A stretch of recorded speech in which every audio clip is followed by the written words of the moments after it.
नै यसको सौन्दर्यकरणका लागि यहाँ एकदमै डुबान हुन्थ्यो के डुबान हुन्थ्यो घोल हो यो डुबान भएर यहाँका खेतहरू पनि कटान हुने निकै जोखिमहरू थियो अब त्यो हुँदाखेरि यहाँको स्थानीय जनसमुदायहरूले पनि यसको संरक्षण गर्नु पर्यो भन्ने हिसाबले पनि उहाँहरूको चाहिँ ध्यान आकर्षणहरू पटक पटक हुने गर्थ्यो अब म आफू पहिलो पटक निर्वाचित हुने बेलादेखि यसको गुरु योजना बनाएर हामी काम अगाडि बढाएका छौँ र यसको खास गरेर केरुङ्गा घोल सौन्दर्यकरण र खास गरेर यो ठाउँको बाढीको बर्खाको बेलामा हुने बाढीजन्य जोखिमलाई एकदमै न्यूनीकरण गर्ने र यसलाई एउटा सुरक्षित बनाउने र यसको सौन्दर्यकरण गर्ने अब त्यो अनुसारको गुरु योजना डिपिआर बनेको हो त्यो अनुसार अहिले काम अगाडि बढेको छ महानगरपालिकाले पनि गत वर्षदेखि नै प्रत्येक वर्ष यसलाई एकदमै उच्च प्राथमिकतामा राखेर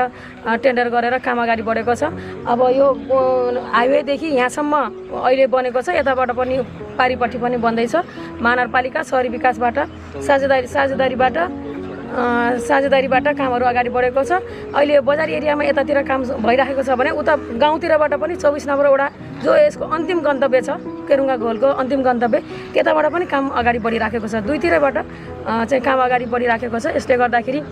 यसको सौन्दर्यकरण र जनताले पनि यसको उपयोग गरून् भन्ने हो अब यहाँ बोटिङ गर्न सक्ने यहाँ अलिक ठाउँहरू भएको ठाउँमा पार्कहरू बनाउने होइन त्यो खालको डिपिआरमा भएको कारणले गर्दाखेरि एकदमै राम्रो अहिले यत्तिकै निर्माणको अवधिमा सम्पन्न भएको छैन हेर्दा नै एकदमै आनन्द एकदमै खुसी मलाई त एकदमै सन्तुष्टि मिलेको छ धेरै खुसी भएको छु जो आफ्नो एउटा चाहिँ जो परिकल्पना थियो त्यो परिकल्पना साकार भएको देख्दाखेरि म एकदमै खुसी छु डुबानको अब विभिन्न मतलब कि हाइवेहरू उता सडकहरू भित्री सडकहरूबाट पनि त्यहाँका अब ढलहरू बनाउँदाखेरि ढलहरूलाई कहाँ हो त निकास भन्दाखेरि केरुङ्गा यो बेल्टको यही केरुङ्गा घोलमा नै निकास छ त्यसले गर्दाखेरि अब यहाँ चाहिँ एकदमै बलियो रिटर्निङ वाल हेर्नुहोस् होइन कङ्क्रिटको यति बलियो छ यो हुँदाखेरि अब कटान पनि हुँदैन डुबान पनि हुँदैन एकदम सुरक्षित बन्यो यसलाई दीर्घकालीन समाधान भयो यो हिसाबले पनि धेरै राम्रो छ अब यो चाहिँ ठुलो छ लामो छ अलि ठुलो यो परियोजना हो सुरुवात अहिले भएको छ पहिलो कुरा त सुरुवात गर्ने नै सबभन्दा ठुलो कुरा हो होइन अब त्यसको डिपिआर बनाउनेदेखि लिएर यसको साइड क्लियर गर्नेदेखि लिएर यत्र घरहरू सबै जो बनेका छन् होइन अनधिकृत संरचनाहरू ती संरचनाहरू हटाउनेदेखि लिएर साइड क्लियर गरेर काम अगाडि बढाउने कुरा निकै चुनौतीपूर्ण थियो र पनि यी चिजहरू हामी एउटा पवित्र भावना र उद्देश्यले अगाडि बढ्दाखेरि हामी सफल हुन्छौँ भन्ने कुरा यसले पनि एकदमै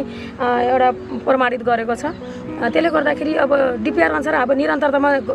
क्रमिक रूपमा प्रत्येक वर्ष बजेटहरू आउने र त्यो अनुसार काम हुँदै जाने गर्दाखेरि लगभग अब यही हिसाबले भयो भने अबको 2-4 वर्षभित्र गर्न सकिन्छ सम्पन्न हुन सक्छ